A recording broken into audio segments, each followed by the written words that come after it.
My name is Matt Snider. I'm a Wildland Fire Specialist with Tall Timbers Research Station and Land Conservancy in Tallahassee, Florida. I started my career in wildland fire in 1991 in the American Southwest. I've worked for 3 different federal agencies in suppression, aviation, and prescribed fire organizations. Worked for a large state agency in the Intermountain West, and spent about half of my career working in the Southeast for a couple of different nonprofits managing prescribed fire programs. So Matt, you were involved in Cerro Grande Prescribed Fire, correct? How were you involved in that? In the spring of 2000, I was the acting fire use module leader for the Bandelier Fire Use Module in Bandelier National Monument in northern New Mexico. That spring we had a vacancy in our table of organization and our AFMO left. So I had come to Bandelier as the assistant fire use module leader. We all took a temporary promotion. My boss went up to the AFMO position and I went into the acting module leader position.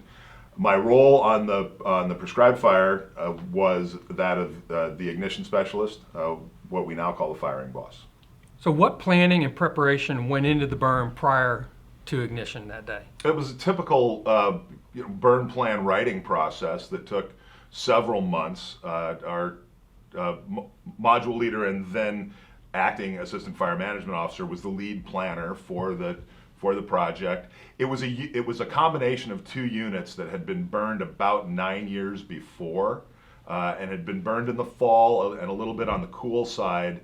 The upshot of that was that there was a big belt across the middle of the unit that was really rich in snags. They'd burned it pretty cool, but there'd been a whole bunch of short needle conifer encroachment and white fir and Douglas fir that did get damaged and later died from some of that residence heat. So the middle of the unit was pretty snaggy, and we had spent several months developing the burn plan.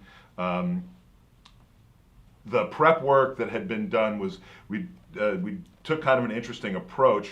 We decided to put a saw cut in coming down both the east and west flanks of the unit to tie into the highway at the base of the unit, but we did not build a scrape. And the intention was, as we burned the unit, we'd imagined that it was going to be a phased treatment that could take place over weeks, potentially, or even about half the year. We could have come back and burned some of it after the monsoonal pattern if we hadn't gotten to all of it that year.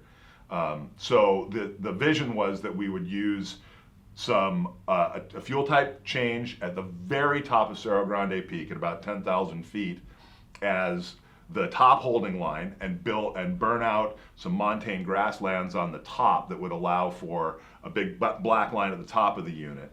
And then as we phased things in with this 3-phase approach, the scrape would have been installed as we brought fire down. And the burn plan was built to have a whole bunch of flexibility and really reflect what's great about ICS, that you can expand and contract an organization to be responsive to the incident's needs. And that's how we envisioned doing it. We could staff up when we needed to, bring the staffing level down to just stay in a monitoring mode, and then when conditions became conducive for fire treatment again, we'd staff back up. Okay. What were the objectives for the burn? So at that point, the biggest objective was boundary fuels treatment.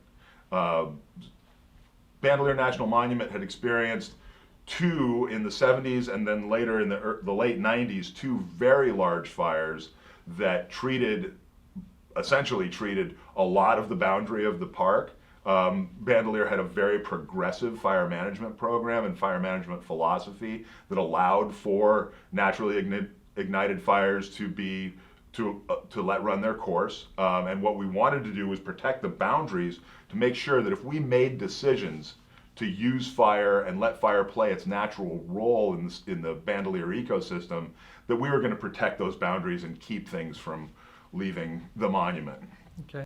So as you think back on the burn plan, were there weak points that you had identified? And if so, what mitigations were taken to reduce any risks? You know, if I think about my mindset at the time, I really can't tell you that I thought that there were weak points in our planning process. I didn't feel like there were weak points in our organization, frankly. We'd had a really successful and honestly more complex implementation earlier that spring where we burned about 400 acres in and around our housing area using people's backyards as holding lines. All of the leadership in our Wildland Fire program knew each other pretty doggone well. We all had a great deal of trust in one another and a really high level of experience and competency. Looking back now, one of probably the biggest weak point that I can think of was the dependency on using a piece of private land and trying to include that in the maximum manageable area. And we got tripped up on that on the morning of implementation, frankly. We found out at the 11th hour that we couldn't use the land adjacent to us as to hold on, which would have made things a lot easier because there was a trail there, a little bit of constructed line, but there turned out to be some real estate negotiations going on with that piece of property, and the owners wouldn't tolerate having fire on it. So we had to fall right back to our boundary. And I think that probably threw people off a little bit, but none of us, even then, even on day of, none of us really saw that as a huge impediment to a successful implementation. Okay, so tell us about the burn day and what went on. Sure. I got up and went to work a little bit earlier than I usually do. I think I was at work by 06:30 that morning or so. We knew it was going to be a busy day. The weather had checked out. We'd been watching the weather for 3 or 4 days. Weather all looked good. We'd been on site, taking on-site observations for spot weather forecasting purposes. So we knew that it was going to be go day. So I got there early. I had a call sheet of about 35 people, 35 entities that I needed to inform that it was going to be burn day. We needed to confirm that our contingency resources were where we assumed they would be and available to us on short notice. We made all those notifications, local pueblos, the Los Alamos National Laboratory, Santa Fe Dispatch, and a bunch of other notifications. And then we found out, as I said, sometime fairly early in that morning at the 11th hour, that we needed to modify the burn plan. And we had to make a pencil change on the map and bring everything back to within the confines of the monument. So at that point, I went to Roy Weaver, who was our superintendent of the park at the time, and with a hard copy of the burn plan in my hand. And I said, Roy, we've got to make a pencil change, and I need you to sign it. The thing I remember the most about Roy is he was truly a leader's leader. The man put his faith in our expertise and let us do our work. And he read through the pencil change that we'd made on one sheet, asked me to describe it for him, and signed it off, and I took it back to Al and Mike, and we said, okay, we're good to go, so let's go. I had lunch, did a few other things, mixed some fuel, made sure my gear was right, got a bunch of stuff in a truck. We didn't have any vehicle access to the top of the unit, and our intent was to start at the top of Cerro Grande Peak, black line in those montane grasslands through the night. And we made an assumption that in hindsight, I think clearly wasn't correct. We assumed that as the fire backed out of the grasslands and down into the mixed conifer, it was going to go out. And in hindsight, we learned that it wasn't going to do that. So at about 16 or 1700, I drove up to the base of the unit with a couple other folks from the fire use module and guided the SWIFT crew in their school bus up to where we were going. I threw my line gear on, threw a chainsaw over my shoulder, and picked up a jerry can and started hiking. I was a lot fitter then than I am now. So I carried a jerry can, a saw, my line gear, and for about half of it, a full bladder bag for about this 2,500 foot elevation gain, 2 mile hike. It's early May, so sun was going down fairly early. Got to the top of the peak around, I'm guessing around 1800 or so. Sat down and breathed hard for a long time. Drank a bunch of water, had something to eat, and we gradually got everybody in place. We had a Type 2 crew from one of the local pueblos with us, the entirety of the fire use module, that's 6 folks, and the fire effects monitoring crew from the park, which gave us another 3.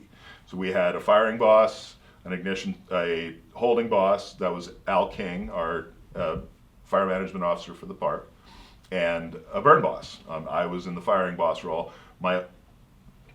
Mike Powell, who was our acting AFMO at the time, was in the burn boss role. He'd written the plan. So we all got up on top and got everybody in place and started burning out these, lit a test fire, and Mike and Al and I got together and, kind of kicked dirt for a while and talked about what we were seeing and what we thought we could do. All decided that yes, this is a perfectly reasonable opportunity. We need to go forward with doing this. We notified Santa Fe Dispatch that we were putting fire on the ground, and we started burning out these montane grasslands. That goes on pretty well from, it's about 1930 or so until around midnight 01, midnight or 01 hours. We noticed that the folks from the Swift crew were getting pretty beat up and tired. We were starting to run out of, we'd hauled a bunch of Fedcos up there on the Boot Leather Express, but we were starting to run out of water as well. It was taking a more than we thought it would to hold backing fire and some heading fire coming towards the top in this grass. And at one point, we found that we were getting low enough on water that we limbed up a bunch of spruce, and we were using spruce boughs to try to beat stuff out. When we noticed that we were starting to see some fatigue in the Type 2 crew, Alan, Mike, and I got together and we said, hey, this is starting to look like a problem. And we were starting to get concerned, truly concerned that we were going to get somebody hurt. So we elected to send Mike and the Swift crew down the hill and back to headquarters. We were just going to bed them down, get them some rest, and then probably bring them back up just as a holding resource, monitoring resource the next morning. And Mike was going to go start looking for some relief resources, even though it's now 0200 or so. Santa Fe Dispatch, it was fire season in the region, so Santa Fe Dispatch was staffed 24/7 at the time. And so now we've only got about 8 people on the hill. And at that point, we were starting to get a bit concerned that we might have some trouble holding on to this. We're strung out over about 3/4 of a mile, thinly staffed now, running out of water, and frankly, everybody's getting tired. So at that point, was there discussion of, should we shut it down? And second, could you have shut it down? We, for all intents and purposes, we weren't lighting anything. We certainly weren't carrying out any interior ignition. Okay. Where we were lighting was mostly along the west flank, where we could stay ahead of it just a little bit, because we had a better natural fuel break on that side. There were some boulders and some kind of scabby ground on the west side. So we were gradually bringing a little bit of fire down just to try to make sure we were protecting that west flank. There really was, with what we had on the hill, and given that it was dark and we were out of water, no, there wasn't really an option at that point. We were well and truly committed. You've mentioned it a couple of times about having some of the people go down the hill, and Did you have enough people? So do you believe you had the needed size force for implementing the burn in hindsight? I do. I think we underestimated. We had worked with Type 2 crew from the same pueblo earlier in the season and implemented that tough prescribed burn in and around our housing area, around the main park complex. And we had a lot of faith in those folks. We always got good resources out of them. Had a very good working relationship with the pueblo, and felt like we had the right kind of people to do this work. I think we probably underestimated how physically trying it was going to be to get people up there, up to the top. You know, it's a 2,500 foot hike or so over 3 miles. Get people up to the top, and then work through a night shift. And it's 10,000 feet in northern New Mexico, and in early May, so it gets fairly cool, which gets taxing as well. So you'd step away from the fire, be real sweaty, and immediately you'd get chilled down pretty hard. So I think we probably overestimated what we could do with that Type 2 crew. I think that we probably, in some ways, overestimated what we could do ourselves. I think we all felt like we were some reasonable amount taller than we thought we were, and fairly bulletproof. Okay. So we're at somewhere between 1:30 and 2 o'clock, and you've got something in the back of your mind saying maybe we've overestimated what we can do. What happens next? So we started having cell phone conversations and some radio conversations with Mike, who's back down at our offices in the headquarters area. And he's conferring with Paul Gleason, who at the time was the Regional Prescribed Fire Specialist for the Intermountain region of the National Park Service, and was there to observe what we were going to do. Because we had another unit that we wanted him to boss, because he was one of the few Type 1 burn bosses in the region at that point. And we had a unit just adjacent to this one that frankly made everybody much more nervous than the one that we were dealing with. So Paul and Mike are trying to talk to some folks at Santa Fe Dispatch, trying to get some more resources to relieve us. Mike's getting tired. We're all tired on the hill, and we're saying, okay, we need the cavalry. So we need to start thinking about implementing our contingency plan. The linchpin of our contingency plan was 2 pieces.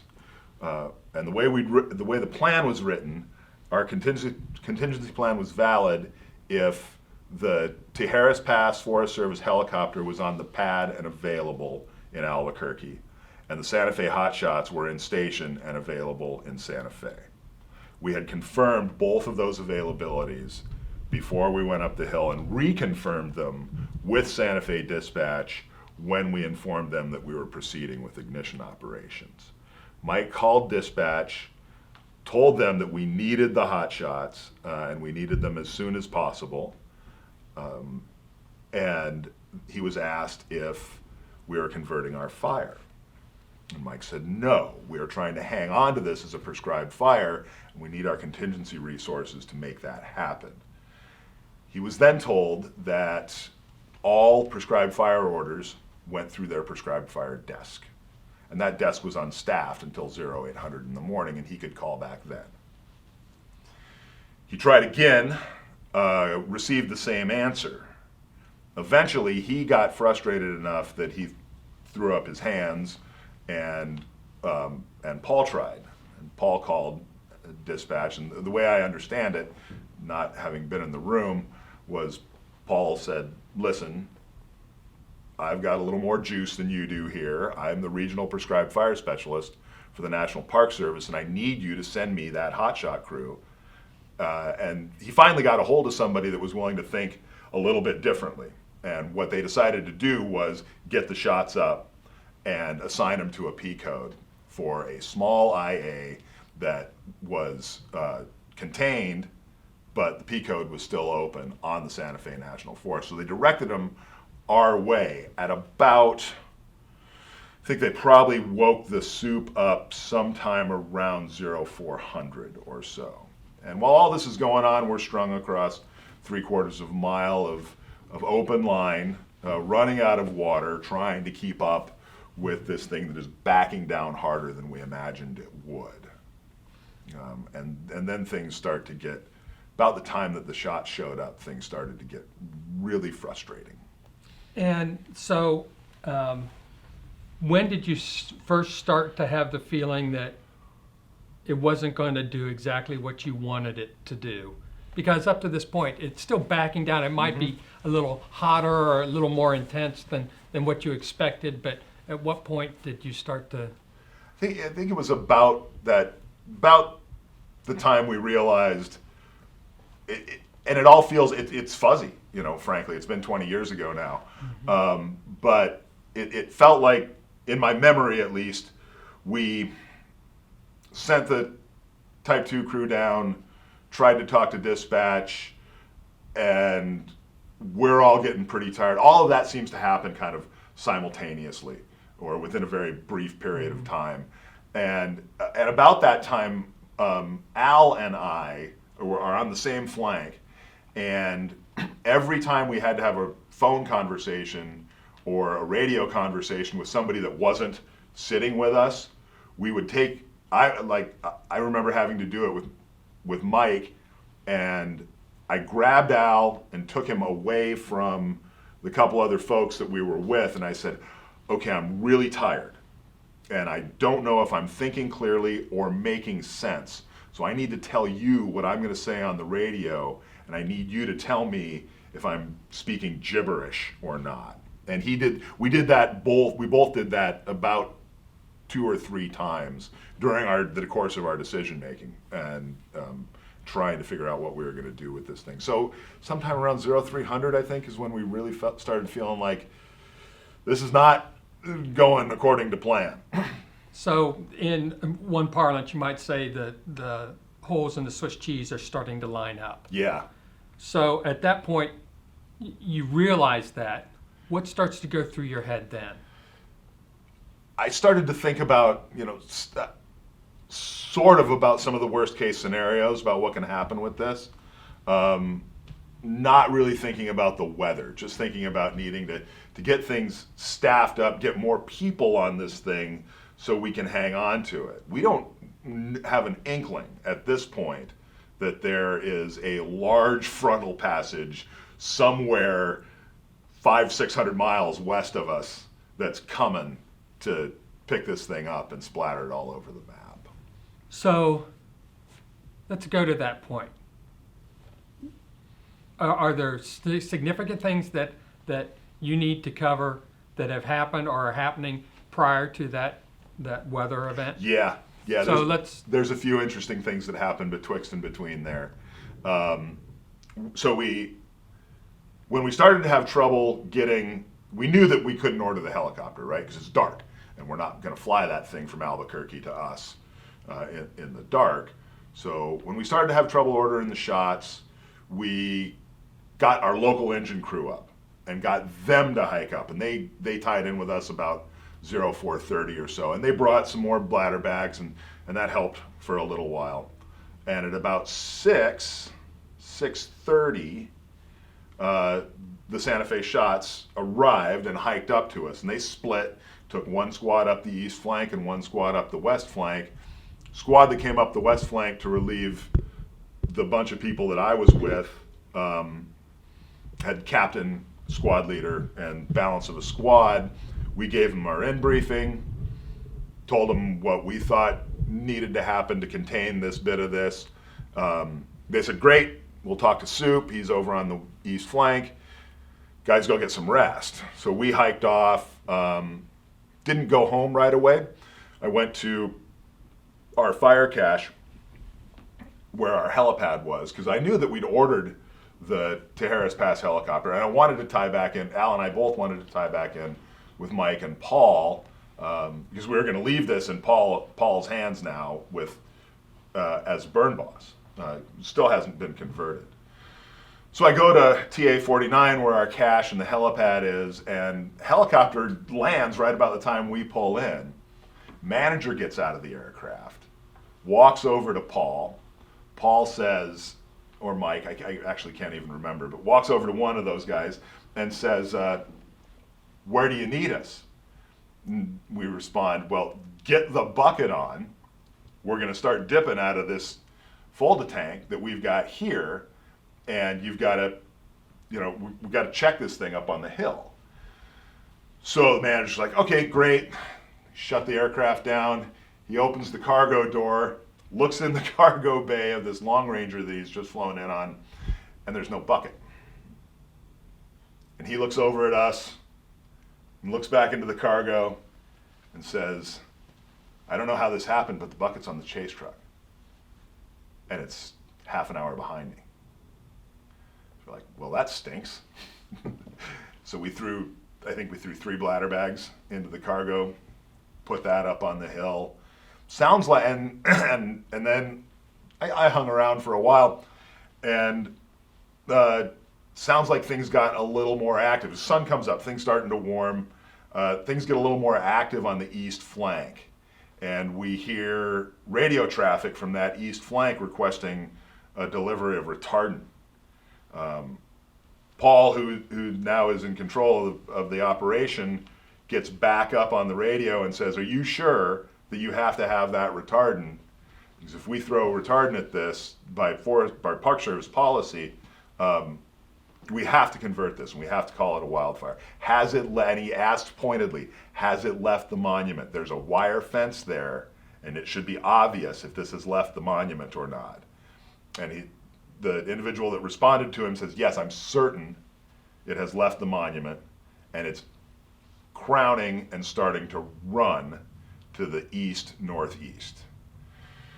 So we order the retardant. By the time it gets up there, it's come down, the fire behavior's moderated. They were able to pick it up without the retardant, and it turns out in hindsight that the fire actually had never left on that northeast corner, had never left Bandelier National Monument.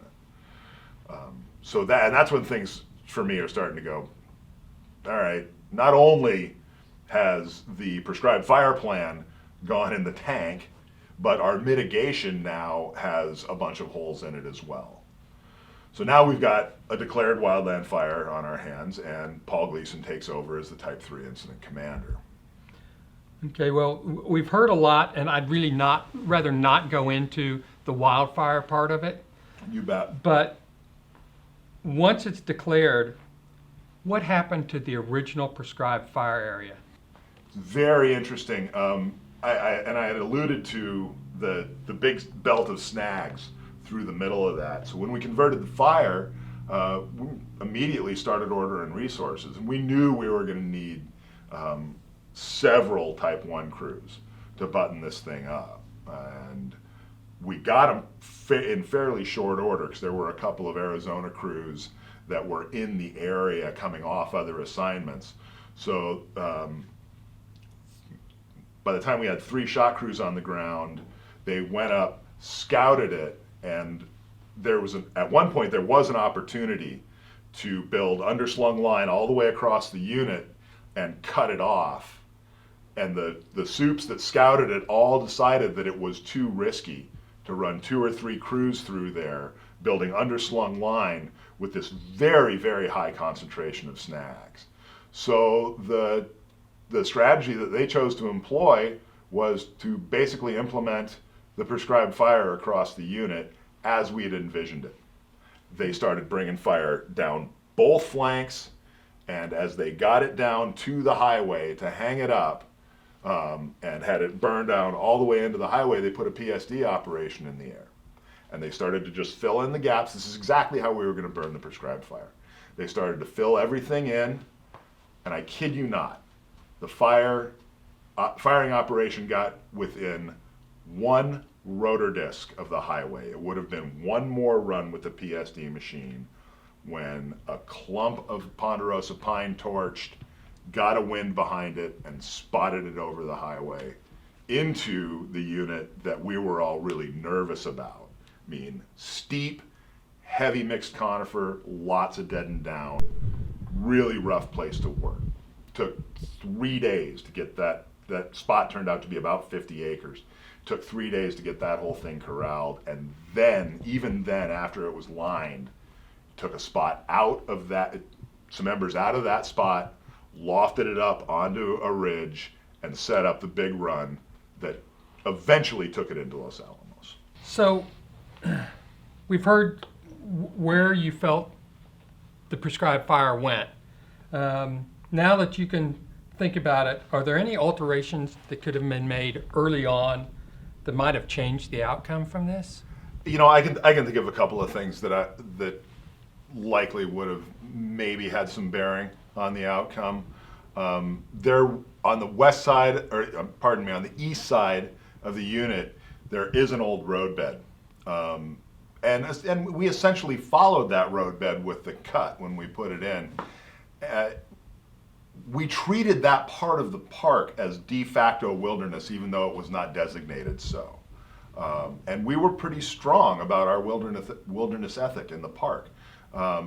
So we never considered opening that road to one-time use to shuttle folks and gear up to get them to the top of the hill for that initial night burning operation. And I think that would have made a difference. If I was writing that plan today, one, I think it probably comes out more complex today with the new complexity analysis than the kind of voodoo complexity analysis that we were using at the time, frankly. So I think we probably wind up at least in the higher tier of moderate complexity. And that probably would have cued me, and I would guess Mike, because he's a very thoughtful planner. I think we probably would have staffed it up harder. I think we would have gotten two Type 2 crews up there, or some combination of several fire use modules and a Type 1 crew, but more people. I think we could have spread the work out a little better. The biggest one for me would have not been person hauling all of that gear and all of those people to the summit when you expect to work through a night shift. I think that was probably an unreasonable expectation. Okay, well, thanks. So, looking back at the prescribed fire area, and we understand how it continued on and burned, but how about the impacts? What effect did you have from the fire that took place in that area? I haven't been over the whole unit since, but from the photographs I've seen and some of the walking I've done on the lower end of the slopes, I think the suppression action probably implemented the prescribed fire about as well as prescribed fire organization could have. And I think if you were evaluating it as a prescribed fire event, just within the block, obviously, it would have been considered a successful prescribed fire. I think we met a good number of the objectives. We didn't get a lot of high intensity, high severity burning within the unit. It was the spots and the runs that pushed into Los Alamos with the two big wind events that really did a lot of damage. So if you had it to do again, would you? And what changes would you make in hindsight that might have affected how it ended? I've said this before. I know I've said this to you before. I continue to work in prescribed fire, not in spite of this event, but because of it. If I was on that hill tomorrow with the same information that I had that night, I would absolutely go forward with implementing that project. I believe in my bones and always will that it was a well-conceived, with the tools we had at the time, well-planned operation. Were there things that we could have done differently? Yes. I would come heavier on staffing. I would find ways to mitigate some of the physical impact on people.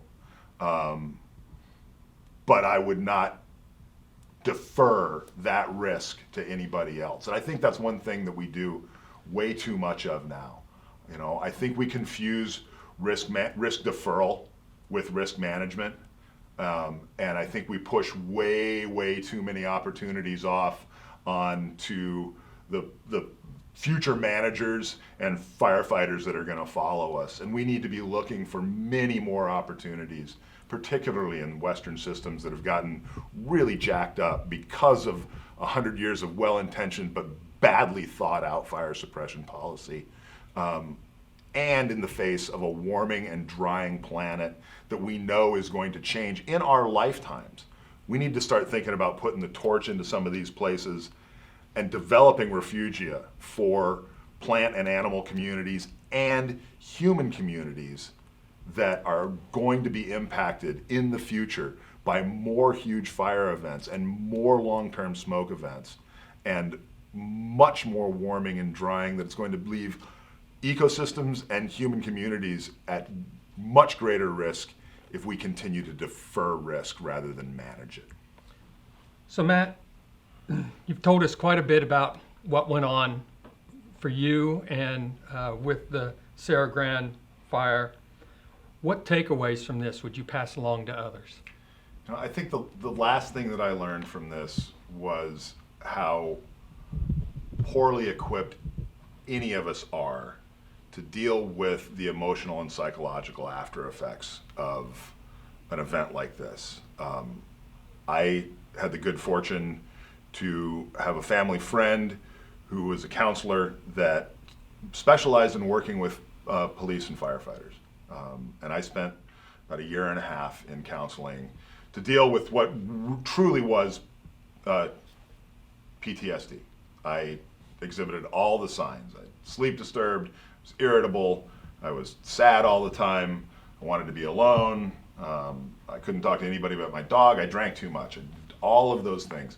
And the one thing I'd like to tell anybody who's listening to this that works in our industry is things are going to happen in your career that are going to be more than you can cope with on your own. And there is absolutely nothing wrong with getting help when things get hard. And as a matter of fact, it's incumbent on you as a first responder to acknowledge and realize that things are beyond your ability to deal with, and working with somebody can save your life. And if you wind up in a bad corner before you do something bad, please go find the help that you need because you deserve it. Thank you, Matt.